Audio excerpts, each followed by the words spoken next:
सभी दोस्तों को मेरा नमस्कार। रशियन सिटीजनशिप पाने के लिए यह तीसरी स्टेप है जिसमें हम एक रशियन लैंग्वेज का सर्टिफिकेट तैयार करेंगे, जो कि मैंने पहले से मैंने बनवा लिया है।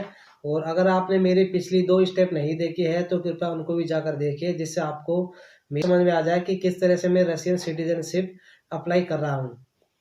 और पहली स्टेप में हमने पीसीसी को तैयार करवाया था या अपने मॉस्को में इंडियन एम्बेसी के जरिए, और सेकंड स्टेप में हमने उसी पीसीसी को अपोस्टल करवाया था मॉस्को में, जो कि रशियन मिनिस्ट्री के जरिए हुई थी।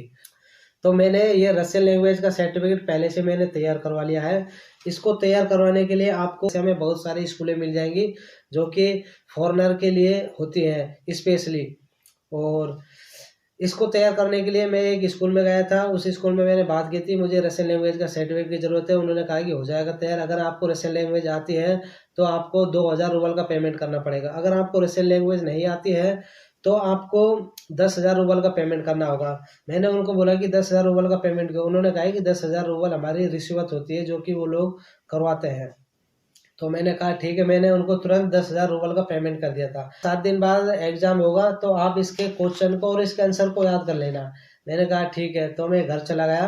तो मैंने क्वेश्चन और पेपर को मैंने पहले से ही याद कर लिया था। क्वेश्चन में ऐसा कुछ नहीं था। क्वेश्चन में एक सिर्फ फोटो थी और फोटो में एक फैमिली थी, और फैमिली वहाँ पर कुछ खाना वगैरह बना रही थी, पिकनिक वगैरह कर रही थी। तो मैंने उसको मैंने फ़ोटो को याद कर लिया था, और उसके कुछ आंसर वगैरह क्वेश्चन वगैरह और भी थे उसके अलावा, कि इस तरह के क्वेश्चन थे कि आप खाली समय में क्या करते हो और आपके फैमिली में कितने मेंबर हैं, ये वगैरह वगैरह ये सब कुछ था। ज़्यादा वो नहीं था, लगभग मेरे 30 क्वेश्चन थे। तो 7 दिन बाद मैं स्कूल में चला गया था। उन्होंने मुझे फ़ोन किया था, 7 दिन बाद तुम्हारा सोमवार को पेपर है, तो आप 10 बजे के करीब आप आ जाना।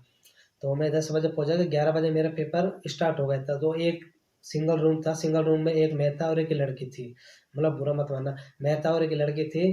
तो मुझे एक स्टूल पर बैठे थे, सामने एक लड़की थी और मेरे सामने एक कैमरा भी लगा दिया था उन्होंने।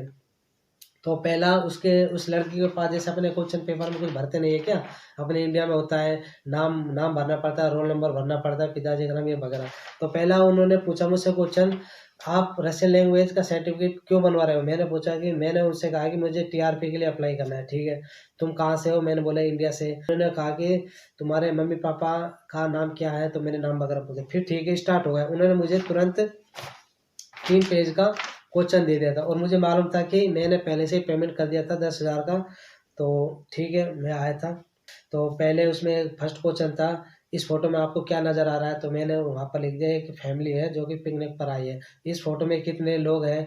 तो वो लोग वाग वगैरह मैंने भर दिया जो भी था। तो सारा क्वेश्चन वगैरह मैंने कर दिया था, तो दे दिया। और कुछ लिखित में भी हुआ था, मैंने लिख दिया था। तो तो लिखने के बाद ऐसे सिर्फ मुझे अल्फ़ाबेट आती थी और कुछ शब्द आते थे रशियन लैंग्वेज के।